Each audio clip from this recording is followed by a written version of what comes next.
try to keep it coming. Things ain't always smooth, but I'll be alright as long as I can find the good. Yes, I will. Somehow I know that I can make it. You seem to like my style. Don't you worry, I'm gonna be around a while. Yes, I will.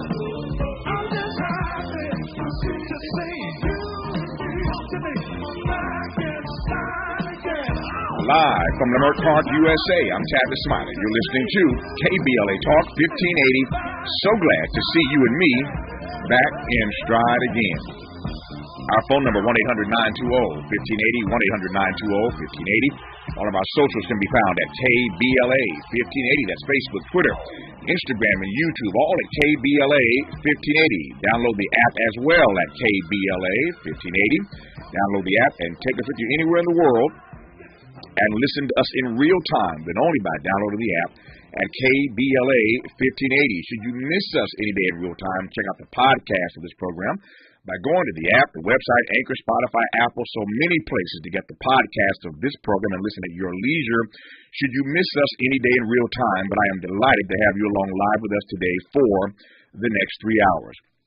Let me also invite you to follow me on Facebook and Instagram at The Real Tavis Smiley and get Twitter updates at Tavis Smiley. Another great show on tap for you today in our second hour 2 conversations. On the top side of hour 2, with affirmative action under assault by the U.S. Supreme Court, an Asian American Harvard graduate shares her story of how affirmative action helped her. In 2018, Sally Chin, thank you. Sally Chin testified before a federal judge in one of the cases that the Supreme Court elected to hear, Students for Fair Admissions versus Harvard. She testified to the importance of affirmative action in her life and why it is valuable to the Asian American community these days. Sally Chin is the Education Equity Program Manager at Chinese for Affirmative Action, and she joins us at the top of hour 2. On the B side of hour 2, we will talk with the iconic organizer and political strategist Latasha Brown about mobilizing black voters, navigating intimidation and other obstacles when voting in the midterms. Next week, we will get her take on the current political climate when Latasha Brown joins us on the backside of hour 2. In our third hour today,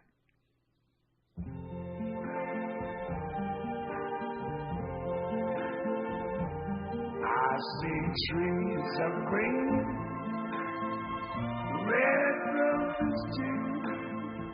I see them bloom for me and you. And I think to myself, what a wonderful world.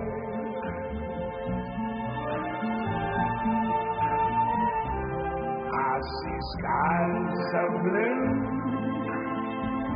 clouds of white, the bright blessed day.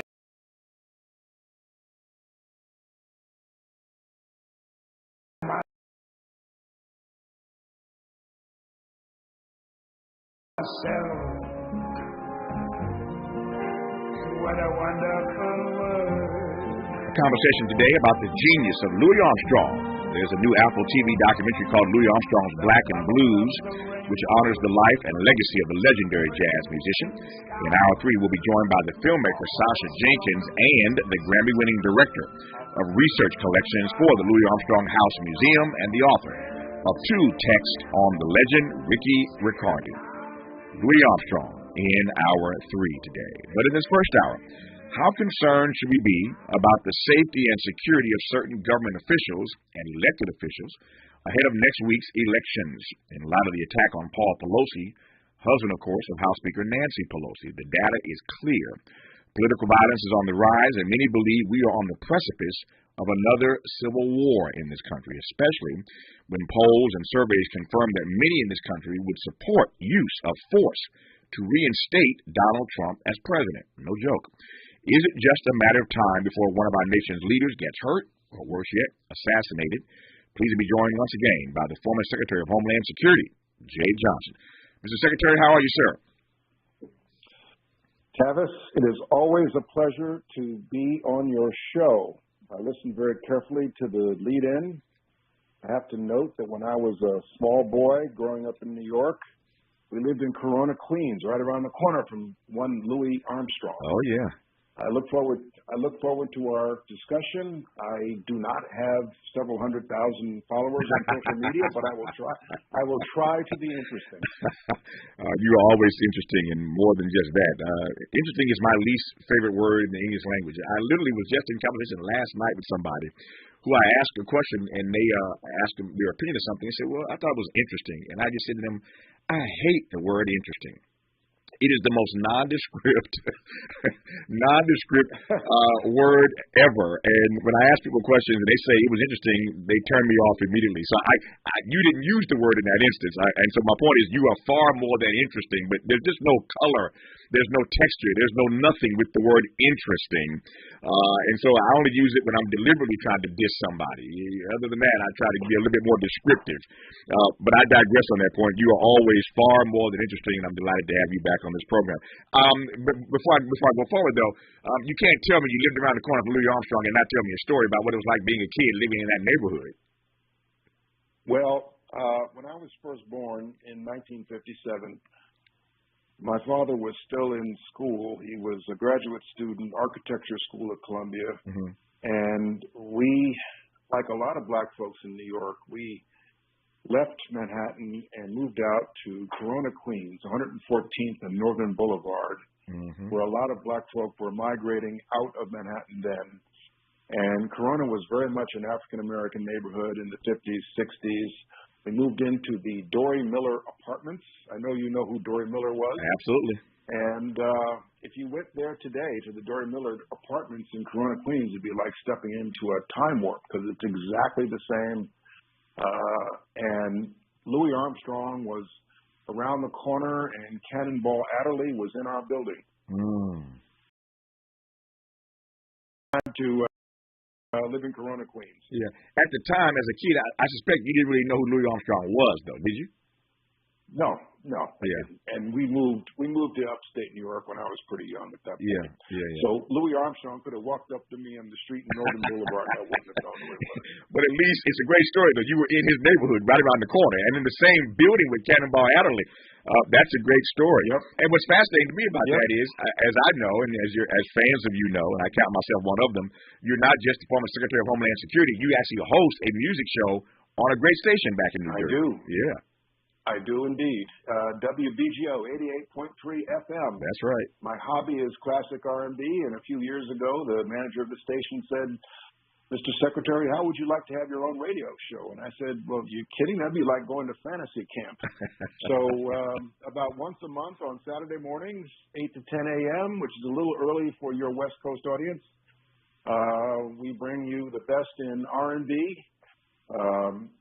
the Dells, the Four Tops, the Dramatics, Aretha, Patti LaBelle, Tavis. I could go on and on and on. Sure. You know who I'm talking about. Absolutely. No, I get it. And I just wanted to make that connection for a guy who grew up in the same neighborhood as Louis Armstrong and Cannonball Adderley. Years later, he's not just the former Secretary of Homeland Security, which is a big deal, but he loves music so much that he's also a radio DJ on Saturdays on a great station. WBGO is a legacy station in this country. I love listening to it and have appeared there any number of times over the course of my career. So what a great delight to have Secretary Jay Johnson on our station today, KBLA Talk 1580. And when we come forward, we'll commence our conversation about the rise of political violence in this country. You're listening to KBLA Talk 1580.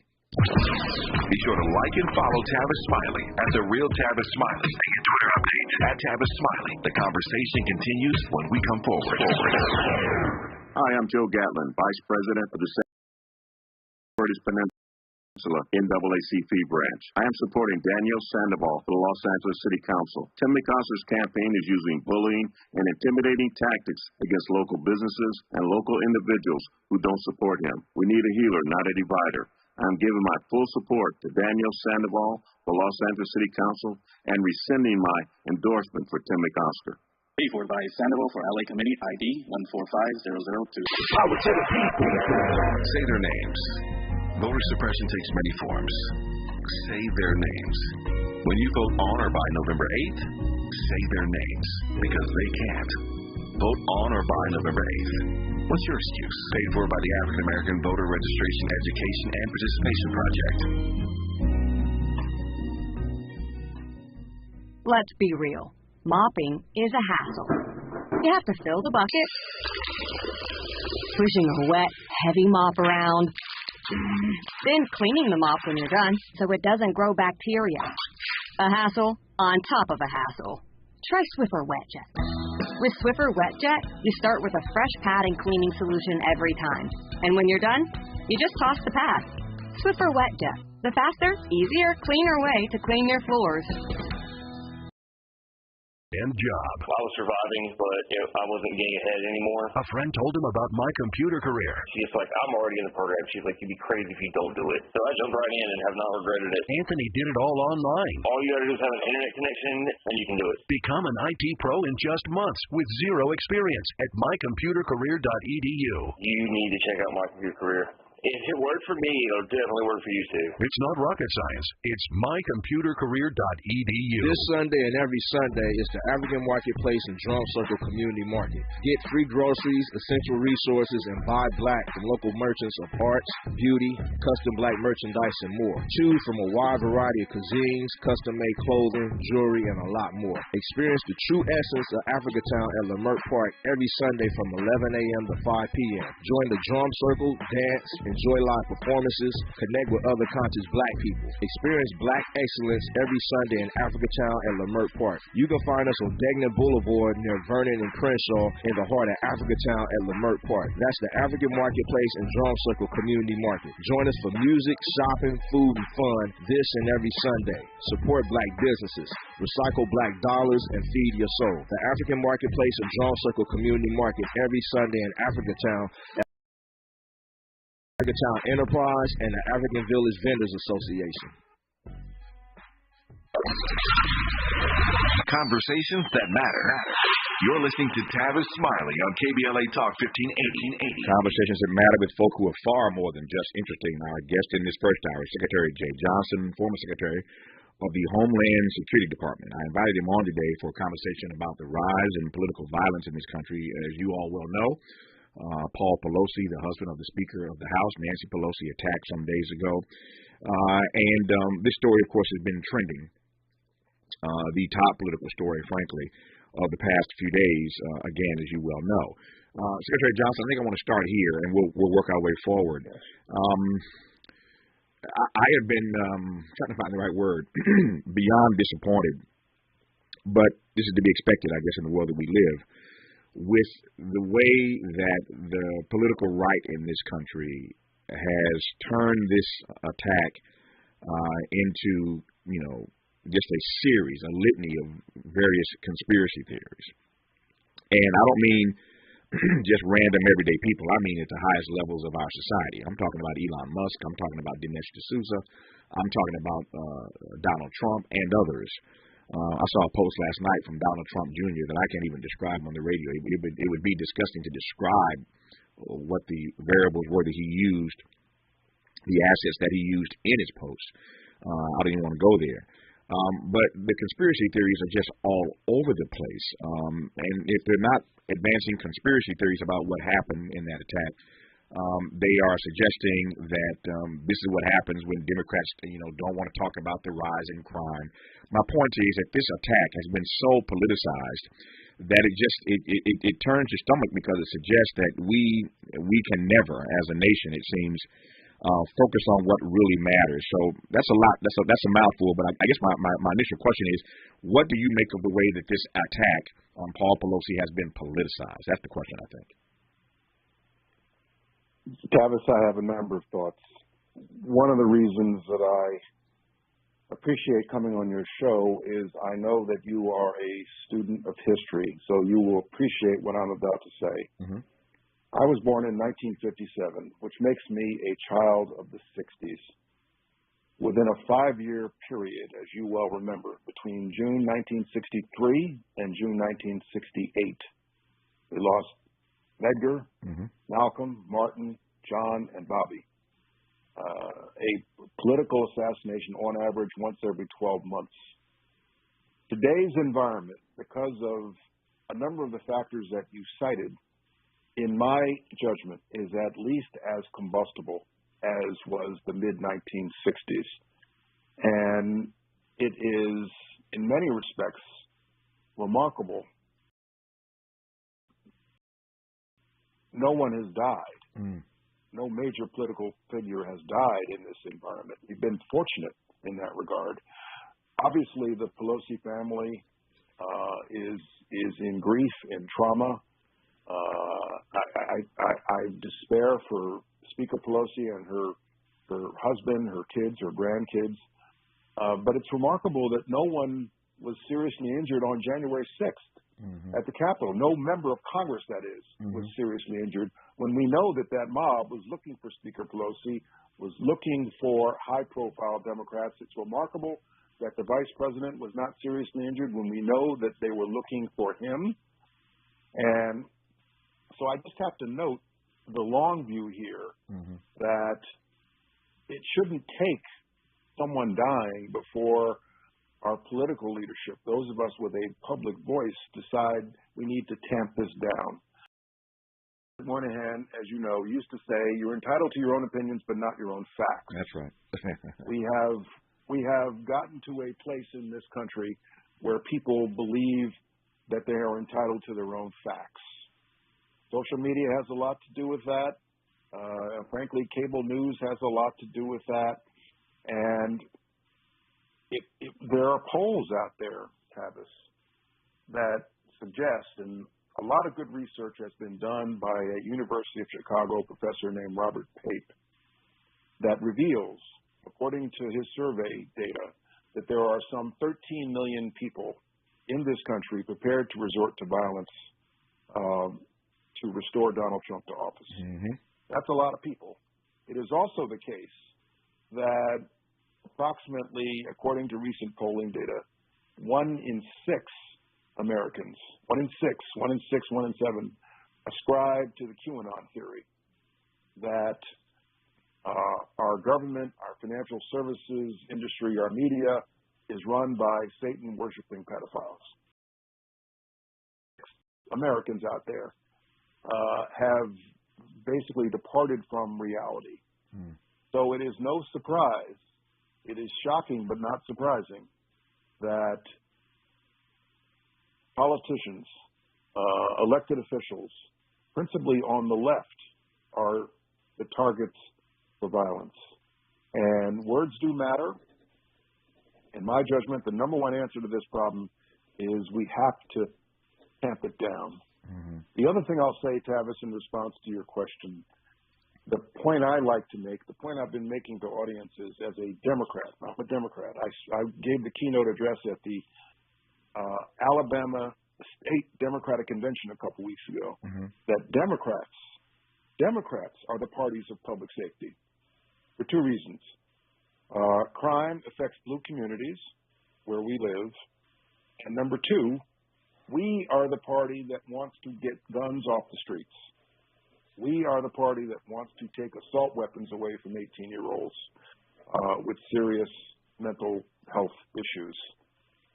Republicans, if they had their way, wouldn't even allow a vote in Congress on these types of measures. But we are the party that want to get guns off the streets. And so that is why, in my judgment, we are, in fact, and we have to continue to repeat, that we are the party to seriously address public safety. Yeah.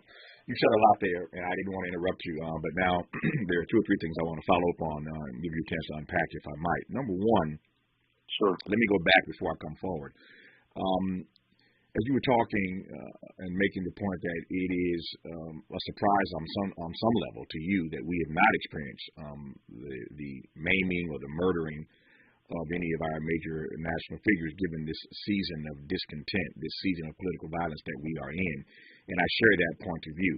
Let me go back right quick, though. What do you make of the fact, because you were there, that Barack Obama actually survived 8 years and something more outrageous, let me just put it that way, something more outrageous didn't happen, because we know that there's been no president in history that received the kinds of death threats that Barack Hussein Obama received.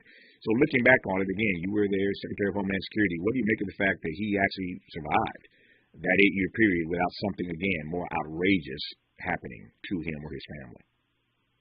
Well, not only that, the Secret Service is part of the Department of Homeland Security. Mm-hmm. So I oversaw the Secret Service for 3 years while Barack Obama was president. Exactly. I believe the answer to your question, frankly, can be attributed to the good work of the men and women in Barack Obama's life for 8 years, mm-hmm. and that of his family. You know, the Secret Service, we're quick to criticize the Secret Service because it is such a high-profile agency, and frankly, they're good at the big stuff. They're less good at the small stuff. So I attribute a lot of the success in Barack Obama's physical safety to the Secret Service. Yeah. And you'll remember during the campaign in 2008, a lot of us, particularly in Black America, were very concerned about his physical safety. Here was a Black man who was making a serious run for the presidency. And I know the threat streams. I know what the intel looked like. I have to give credit to the Secret Service. Yeah. Speaking of Secret Service, how then did you process? Let me pivot ever so gently. We'll come back to real time. How then did you process the story that we all were just, gobsmacked by when during the January 6th committee hearings led by African-American Benny Thompson, of course, out of Mississippi, when we heard that outrageous story, Secretary Johnson, about Donald Trump going outside, getting in the Beast, the presidential vehicle, and demanding that Secret Service take him to the Capitol. I mean, and leaning over, we are told, to try to grab the steering wheel and insist that they drive him to the Capitol. You were Homeland Security Secretary. As you mentioned, Secret Service was under your authority, under your control in your department. How did you process that story when you heard it, man? It was hard for me to picture. Yeah.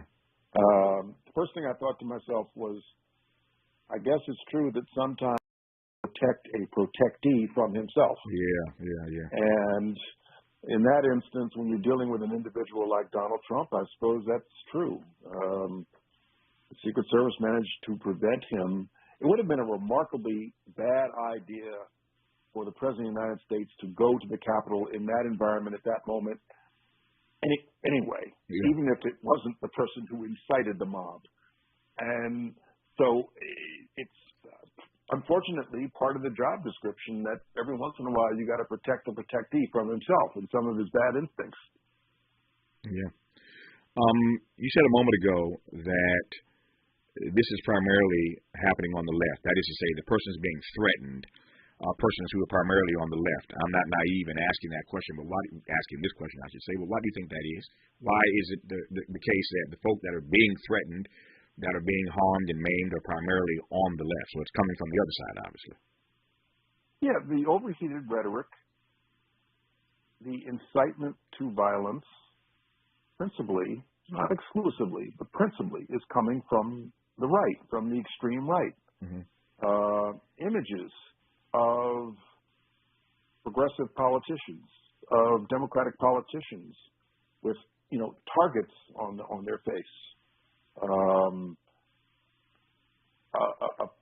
elected official being injured becomes an applause line.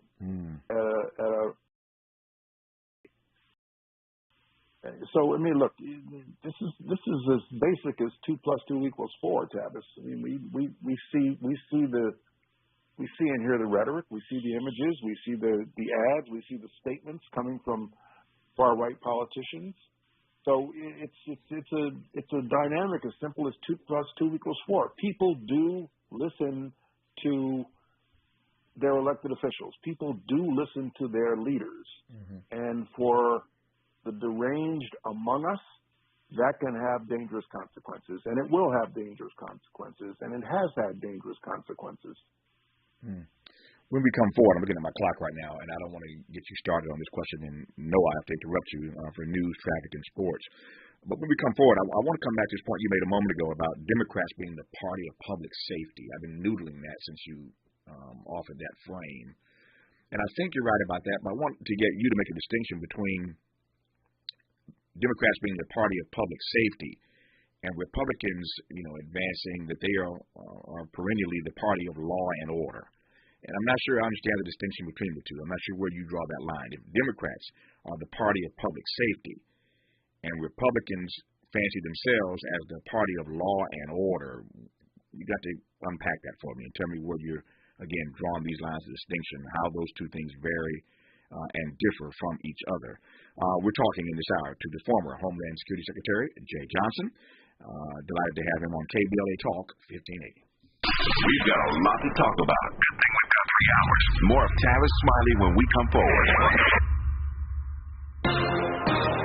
I'm Mike Moore, and here's the latest from the Black Information Network. State and local leaders gathered on the 150th anniversary of Maryland Emancipation Day to recognize Annapolis as one of the U.S. locations where enslaved Africans first arrived in the Americas. Maryland House Speaker Adrian Jones says part of Maryland's history is rooted in slavery. We can't learn from our history without learning our history, acknowledging that American history that is centered in slavery and understanding that painful past helps us progress into the future.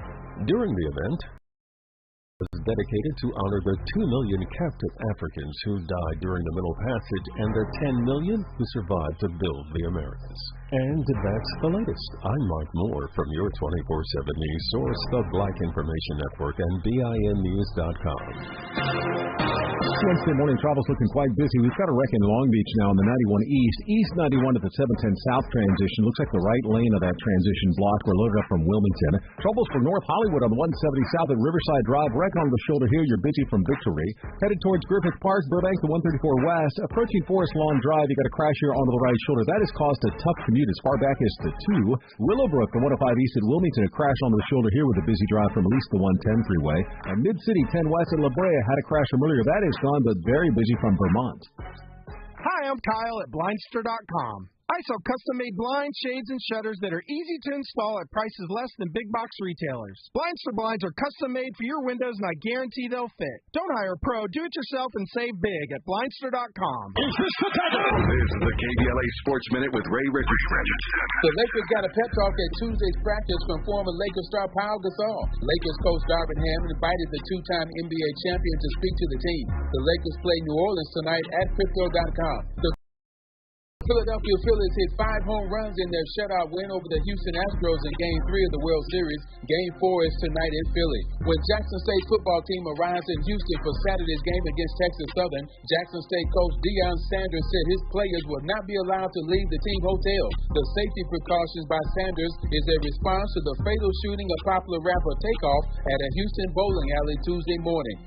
No debates, no speculation, just the info you need. That's your KBLA Sports Minute. I'm Ray Richardson. This sports report was brought to you by MVP Accident Attorneys. When it comes to your settlement, we're slam dunk. Call 833-MVP-WINS or check their website at themvp.com for a free case review. When you're the victim of a car accident, hiring the right law firm can be the difference between a rewarding settlement and striking out. Call the pros at MVP Accident Attorneys at 833-MVP-WINS for your free consultation. Call me your MVP. How do you spend your audio time on smart speakers? Hello. Hey, Alexa. I'm Alexa. Play KBLA Talk 1580. Okay, let's play. Hey, California, abortion rights are literally on your ballot this year. Voting yes on Prop 1 protects your personal health care decisions by putting the fundamental right to abortion and the fundamental contraception into the state constitution. So no judge, no politician, and no ban can restrict your decision-making about basic health care services. If you agree that everyone deserves the respect and dignity to make the decisions that are right for them and their families, vote yes on Prop 1 and mail back your ballot by November 8th. No stamp needed. Together with the Black Women for Wellness Action Project and the California Legislative Black Caucus, we'll demand reproductive freedom and protect abortion rights for generations to come. Vote yes on Prop 1. Ad paid for by Yes on Proposition 1, supported by healthcare organizations, Planned Parenthood affiliates of California, and Senator Tony Atkins Ballot Measure Committee. Committee major funding from Federated Indians of Creighton Rancheria. Roll out. The all-new Gardena Nissan is proud to be a partner of KBLA, and right now during their fall sales event, Zero Down delivers any new or pre-owned car at Gardena Nissan. They're located conveniently on Redondo Beach Boulevard at Western, and they specialize in helping folks out who have no credit, bad credit, bankruptcies, or repos. The folks at Gardena Nissan will take fantastic care of you and help you get into the car you need and deserve at a spectacular price. Visit them today or shop online at GardinaNissan.com. Nissan is proud to be a partner of KBLA, and right now during their fall sales event, Zero Down delivers any new or pre-owned car at Gardena Nissan. For the best deals, log on to GardinaNissan.com. Zero Down on approved credit. GardinaNissan.com. Roll out. Hey, Los Angeles, this is Urban Magic Johnson. Today, our city faces a crisis of violence, homelessness, and soaring rents. And nobody is better equipped to tackle that crisis than my friend Karen Bass. Karen worked in the emergency room, taking care of crime victims, making decisions that were a matter of life and death. She served as Assembly Speaker during the financial meltdown, doing the difficult work needed to rescue our state budget and protect the programs people rely on. As our next mayor, Karen would do what she's always done. When there's no room for error, she'll lead with her smarts and lead with her heart. On November 8th, please join me in supporting Karen Bass for mayor. Paid for by Karen Bass for Mayor 2022, General. More information at ethics.lacity.org. We're not for everybody. You're listening to KBLA Talk 1580. I'm Tavis, Smiley. You are indeed listening to KBLA Talk 1580, and we're glad to have you with us in this hour. Another reminder to get ready for our Agenda for California, an African-American perspective, moderated by the host of A More Perfect Union, Dr. Nee Corte. This Thursday, that means tomorrow night, November the 3rd, 7 to 9 p.m. Pacific Time, only on KBLA Talk 1580. As you know, we've been conducting a series of conversations on this program for the national audience called Agenda for America. This final episode of our 5-part series is Agenda for California. And this conversation will feature an all-star panel including Secretary of State Shirley Weber, Superintendent of Public Instruction Tony Thurman, L.A. County Supervisor Holly Mitchell, State Assemblyman Isaac Bryan, and more. So do not miss Agenda for California, an African-American perspective, Thursday, November 3rd, 7 to 9 p.m., right here on KBLA Talk 1580. All episodes, by the way, of this special series are available in podcast and video format on KBLA1580.com and, of course, on the KBLA app. But most importantly, be sure to vote. Be sure to vote by or on Tuesday, November the 8th. And we hope you've enjoyed these series, this special series, I should say, every Thursday night. We've been conducting them. In case you missed them, the first one was State of Black Women in America with Reva Martin. The second was State of Black Youth in America. Dominic DePrima moderated that one. The third one was State of Black Men in America, moderated by Zoe Williams. I moderated last week the fourth one, Why We Can't Wait, The Urgency of Now, with an amazing all-star panel last Thursday. And again, this Thursday, Nee Corte wraps it up with Agenda for California and African-American Perspective tomorrow night, 7 to 9 p.m. Pacific here on KBLA Talk 1580. In this hour, we continue now our conversation with the former Secretary of Homeland Security, Jay Johnson, who just prior to News, Traffic, and Sports had made a point about a speech he gave a couple weeks ago in Alabama, and he was talking about the fact and making the point that Democrats really are the party of public safety. And so I asked before in News and Traffic and Sports how he distinguishes between the Democratic Party being the party of public safety, but Republicans are always advancing the notion that they are the party of law and order. Unpack that for me, Secretary Johnson. It's an excellent question. Let me start with this. I think we have evolved to a place where any Republican claims that they are the party of law and order has become an empty applause line. It's an empty bumper sticker. It, of course, goes back to the Richard Nixon campaign of 1968. But so first of all, so long as Donald Trump is the leader of that party, I don't see how they can credibly claim to be the party of law and order.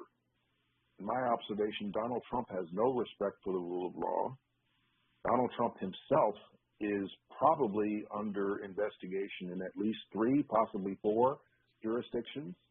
And of course, Donald Trump incited and gave aid and comfort to a violent insurrection on the U.S. Capitol on January 6, 2017. You remember Tavis, during his inaugural address, 2017, he talked about American carnage. Mm-hmm. The great irony, when, and we all kind of scratched our heads back then and said, what is he talking about? Mm-hmm. The great irony is almost exactly 4 years later, on those very steps, we saw American carnage incited by Donald Trump. Yeah. Now, let me get to my real point here.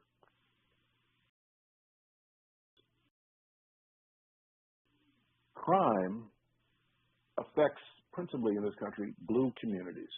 It affects Los Angeles. It affects New York. It affects Essex County in New Jersey, just outside of New York where I live. It affects Philadelphia. It affects Chicago. It affects Detroit. It affects Washington, D.C. These are all blue communities. These are blue cities. We who live in these communities care about our own public safety. This is an emotional, visceral issue for us. And the starting point for addressing public safety in these communities is addressing gun violence. I don't understand how you can credibly say you are for public safety, you are for law and order, if you don't want to do a thing to reduce gun violence in America by reducing the number of guns in America that are in the hands of very dangerous people who should not have them. I understand, because I've seen it with my own eyes, the importance of a private gun owner with a need to protect his own ranch, let's say, on the Arizona border. I understand there are responsible gun owners who are entitled to and should be allowed to have weapons that they use responsibly and carefully. But no constitutional right is absolute and can be subject to regulation.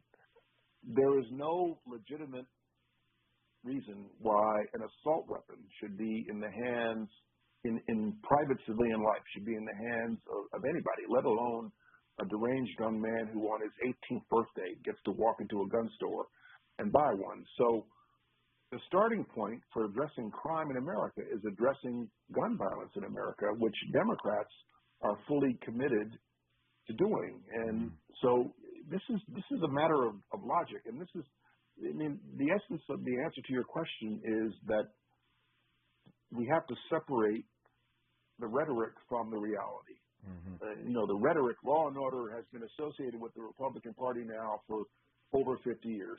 In fact, Democrats are the ones who are committed to reducing gun violence in urban, suburban America. I'm listening as you're talking, and I think you're right about the fact, and I'm putting in my own words, that not much has changed in the debate over the last 50 years about gun rights in this country. We're still having the same debate, and the arguments are still the same. And it's really disappointing when you consider that their mantra hasn't changed much over 50 years, which is that guns don't kill people, people kill people. That mantra hasn't changed. You hear that today. Yeah, you hear it today. 50 years later, same line. Guns don't kill people, people kill people. When you hear that line, you've heard it 1,000 times, given that you've made the point that Democrats are really the party of public safety, never mind their protestation about being the party of law and order. Tavis, yeah. That's like saying, if you get behind the wheel stone drunk and you kill a pedestrian, somebody saying, well, the driver didn't kill the person, the car killed the person. Yeah. I mean, that's nonsense. Yeah. Yeah. I was leading to ask how you respond to that, and there's your answer. There's the answer I was looking for. Right. Like the line hasn't changed 50 years, and I was just curious as to how you respond to that, given what you've done as one of our leaders on these issues of law enforcement. how you respond when you hear that mantra, but I get it now. It's a good. I never heard that one. That's a great analogy. Well, the more thoughtful response I try to give in a more thoughtful debate is nothing is absolute. Very few things in life are absolute. Right. The Second Amendment advocates seem to feel that if you give an inch, somebody's going to take a mile. Yeah.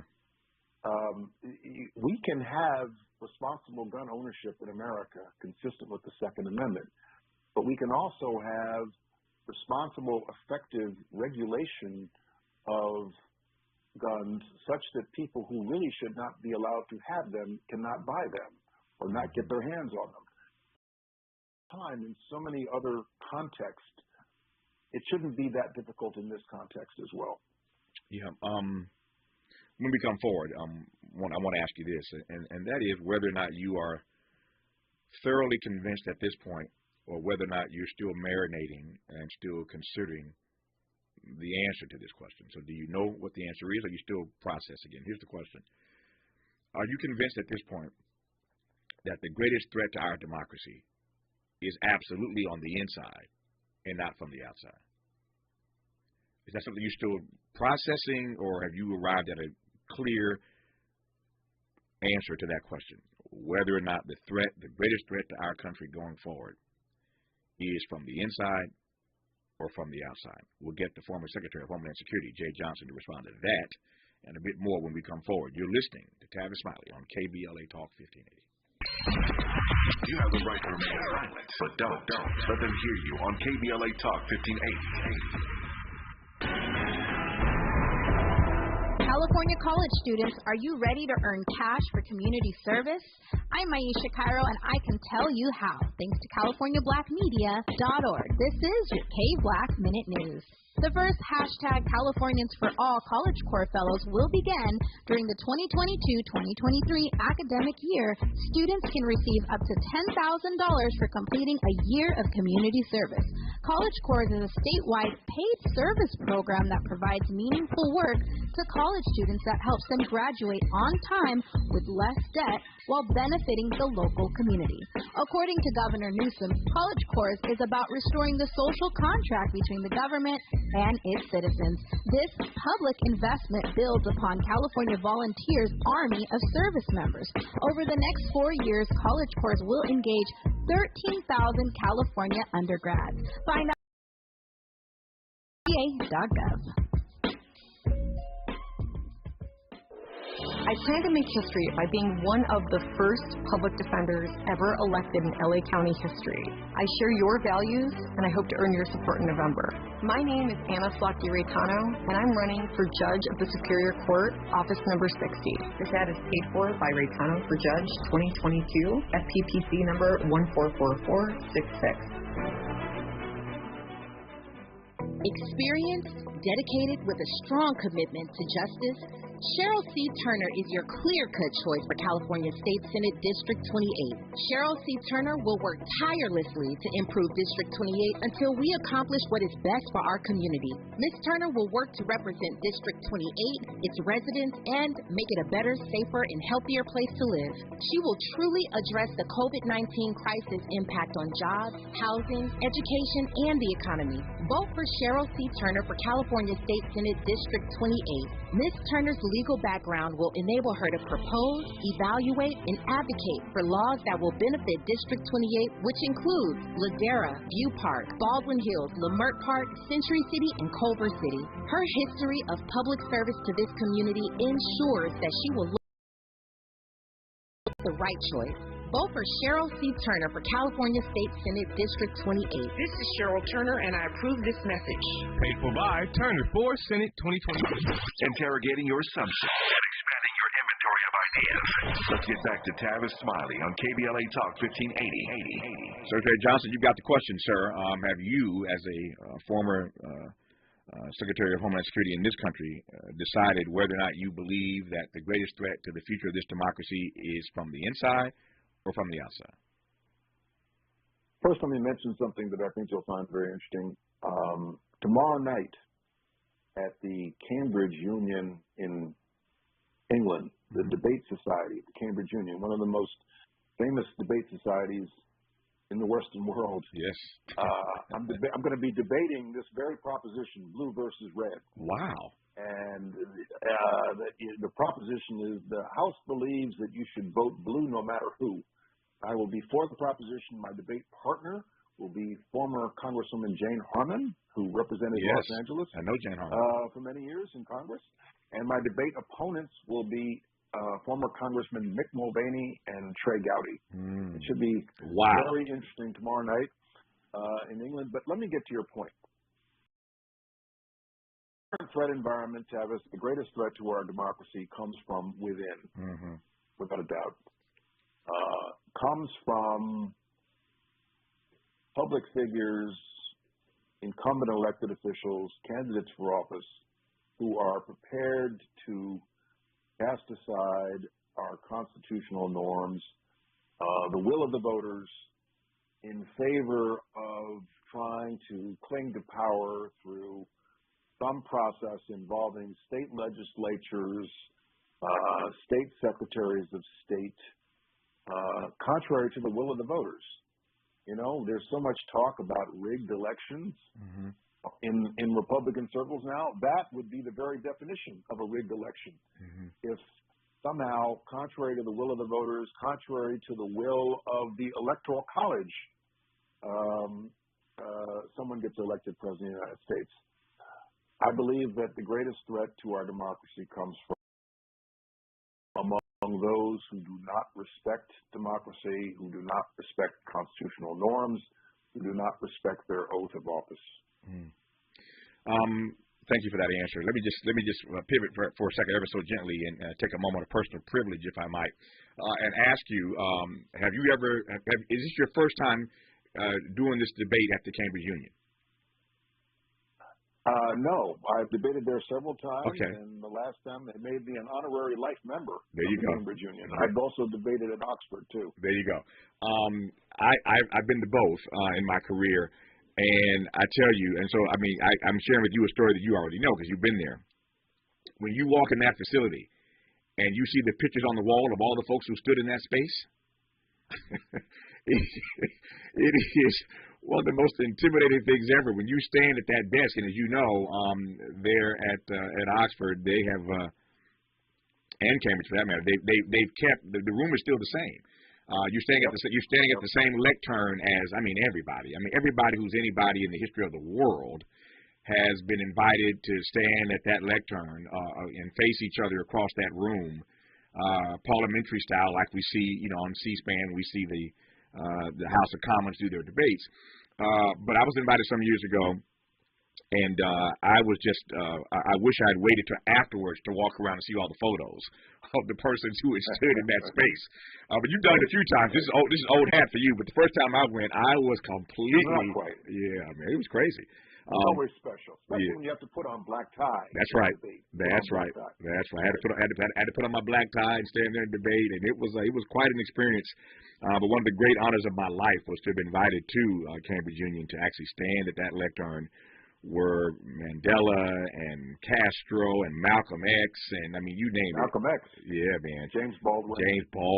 It's unbelievable, the people that stood at that podium in those debates. So one of the great joys of my life, and I wish you all the best in your debate tomorrow night as you head back to England to do it one more time. Our final moments with Secretary Jay Johnson when we come forward on KBLA Talk 1580. We don't try to be all things to all people. We just remain true to who we are. You're listening to KBLA Talk 1580. Vote Heidi Feldstein Soto for LA City Attorney. Heidi is running to stop corruption at City Hall, to protect neighborhoods from crime and illegal guns. And as the first woman ever elected LA City Attorney, Heidi will stand up for reproductive rights. That's why Heidi is the only candidate endorsed by the LA Democratic Party, Planned Parenthood, the LA Sentinel, and the LA Times. Vote Heidi Feldstein Soto for LA City Attorney. Paid for by Heidi Feldstein Soto for City Attorney 2022 General. Info available at ethics.lacity.org. Okay, so what is Proposition 30? Well, it's Lyft who's behind it. The big ride-sharing corporation? Mm-hmm. Lyft helped write and pay for Prop 30, $45 million and counting. It's a corporate money grab disguised as a climate initiative. Oh. Yep. See, by 2030, the electric vehicles for 90% of their rides. Huh. I heard Lyft's tried but failed to get taxpayers to pay for it. So now they pay for Prop 30. Say it's about climate change. And if it passes, we end up paying for Lyft's cars? That's exactly why Governor Newsom, the California NAACP, and the California Teachers Association all say, vote no on Prop 30. Ugh, we can't afford another corporate money grab. Let's grab our ballots and vote no on 30. Ad paid for by No on 30. Educators opposed to corporate handouts sponsored by teachers and school employee organizations. Committee major funding from California Teachers Association and California Federation of Teachers. KBLA Talk 1580, putting the spotlight on culture and community. The Rodney King Foundation works in the community to promote positive race relations and achieve social justice. The foundation provides advocacy, educational scholarships, and the powerful Walk in Love initiative. The Rodney King Foundation seeks a world of hope, tolerance, and social justice, where divisiveness has been overcome and all people live together peacefully and harmoniously. Executive Director, Founder Laura King is striving to enhance the community's self-esteem, health, social services locally and worldwide. The foundation is dedicated to continuing the message of Laura's father, the great Rodney King, to promote peace and #get along. For more information, please visit rodneyking.org or call 626-541-2907. This is a community call to action from KBLA Talk 1580. Let's unpack a little bit more with Tavis Smiley. The conversation continues right now. Secretary Jay Johnson, just a few minutes left here, and I'll let you go so you can pack your bags and get ready to head to England again for your debate tomorrow night. Again, all the best on that at the Cambridge Union. Let me close on this note, and I think I know where you're headed, but let me ask anyway, because you kind of teed this up earlier. So political violence is on the rise in this country. It is scary.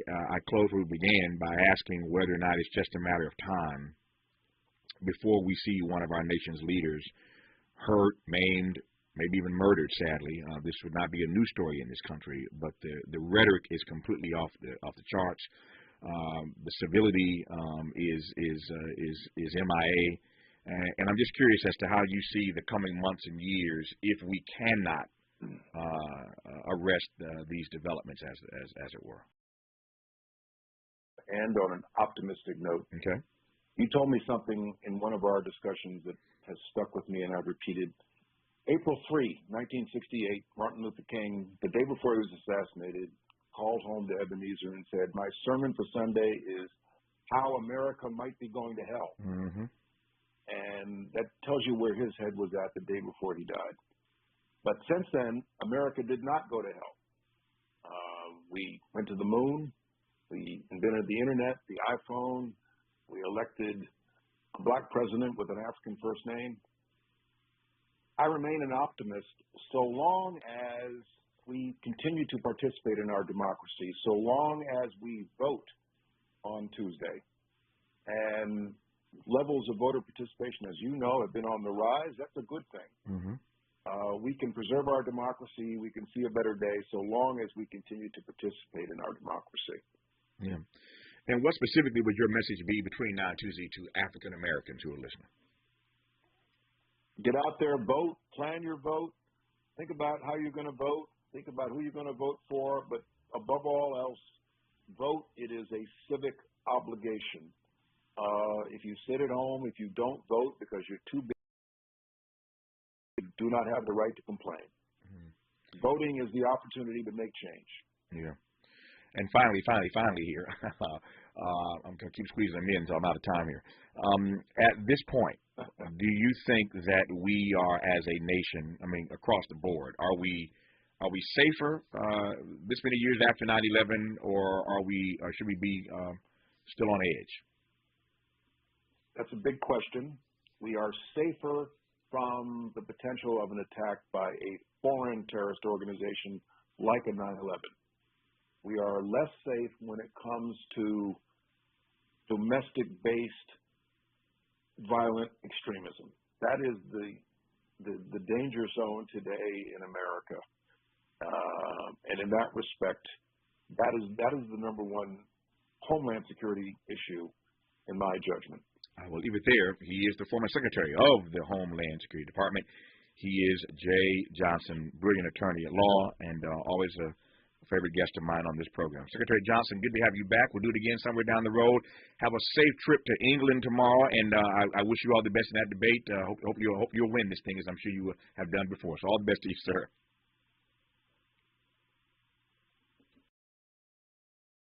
He's maybe. Thank you. Jumped on the plane. There you go. There you go. Thank you, sir. Take care now. All right, there you go. Hour one of Tavis Smiley. I thought he jumped on the plane that fast. That was quick. Woo, he took off. That's Secretary Johnson, former Secretary of Homeland Security, Jay Johnson, to be exact. When we come forward, hour two of Tavis Smiley on KBLA Talk 1580. KBLA 1580 Santa Monica. I'd like more, and here's